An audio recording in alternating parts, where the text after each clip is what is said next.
বুধবার গভীর রাতে হঠাৎ প্রবল ঝড়ে তছনছ হয়ে গেল তুফানগঞ্জ।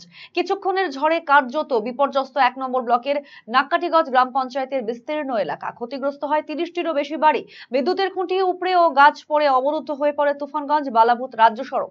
রাত ২টো নাগাদ তুফানগঞ্জের ওপর দিয়ে ঝড় বয়ে যায়, সঙ্গে নামে মুষলধারে বৃষ্টি। বাড়ির ওপর ভেঙে পড়ে বিদ্যুতের খুঁটি, বড় বড় গাছ। ঝোড়ো হাওয়ায় মুহূর্তেই উড়ে যায় টিনের ছাউনি। রাতের ঝড়ের পর নাক্কাটিগঞ্জ এলাকার বিস্তীর্ণ অংশ বিদ্যুৎহীন হয়ে রয়েছে। যদিও প্রশাসনের দেখা মেলেনি বলে অভিযোগ করেছে গ্রামবাসীরা।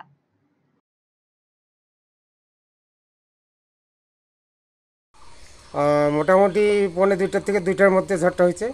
প্রচণ্ড ঝড়, প্রচণ্ড হাওয়া ছিল, বিদ্যুৎ চমকাইছে খুব বেশি।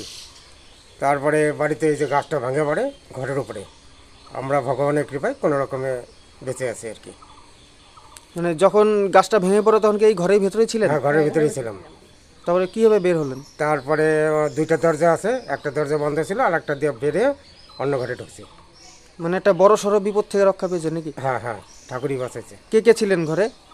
এই আমি, আমার স্ত্রী আর ছেলে।